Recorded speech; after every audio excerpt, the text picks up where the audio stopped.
The chip war between China and the US has been one of my key focus topics. I mentioned in previous videos that 5 nm chips would be a turning point in the China and US chip war. Simply put, once China masters the 5 nm chip process or can produce chips equivalent to TSMC's 5 nm chips, the US technological hegemony will gradually erode and eventually collapse. Originally, I thought this turning point would take at least 2 to 3 years. China would be stuck at the 7 nm process, with 5 nm chips only achievable through low yield and small-scale production to demonstrate technical capability. However, based on recent news, I personally believe China has mastered the 5 nm chip process with a decent yield. First, China Central Television explicitly announced that Huawei's Kirin X90 uses a 5 nm process, symbolizing China's complete independence in the entire PC ecosystem.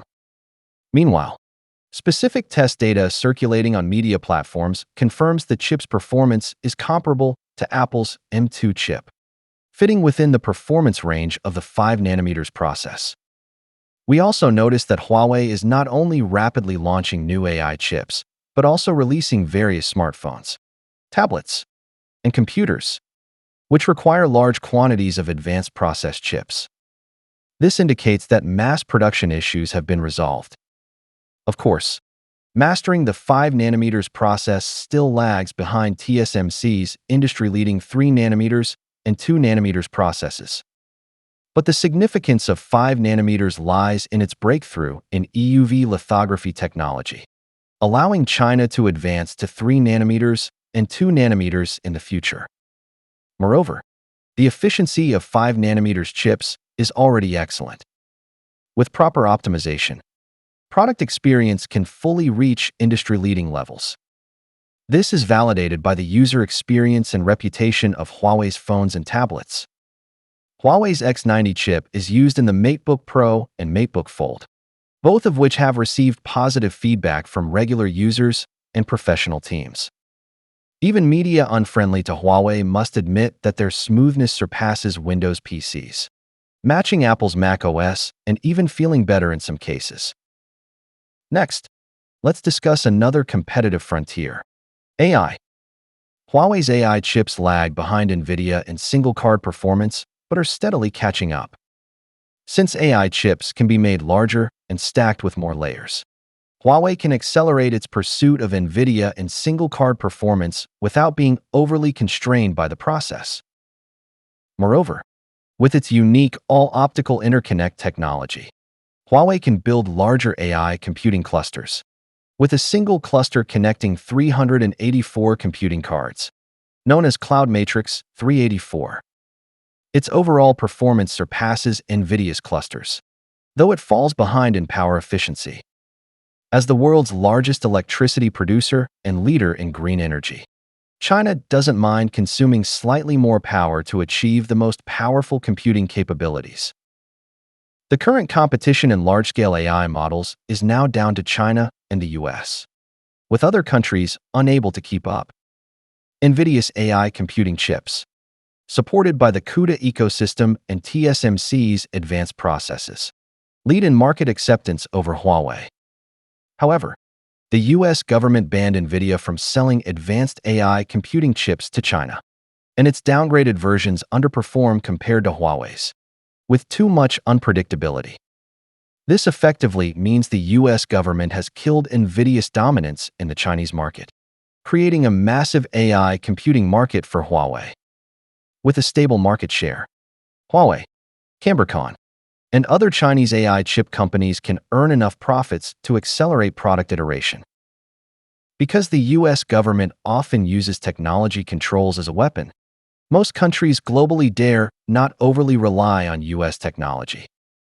As long as China's technical solutions reach a level close to the US, many countries will purchase China's AI solutions rather than risk betting on the US. NVIDIA's market share in China has already fallen below half and will decline further as US export controls tighten. After consolidating in the domestic market, Huawei can take its complete solutions to capture international markets. NVIDIA is a strong chip company, but its overall R&D strength is hard to match against a full-stack company like Huawei. Huawei can independently handle the entire industry chain, from chip design and manufacturing to operating systems and AI applications. It can compete with NVIDIA in the enterprise and government markets and also reach the consumer market directly through terminal products, gaining big data that NVIDIA cannot access, thus forming an information advantage.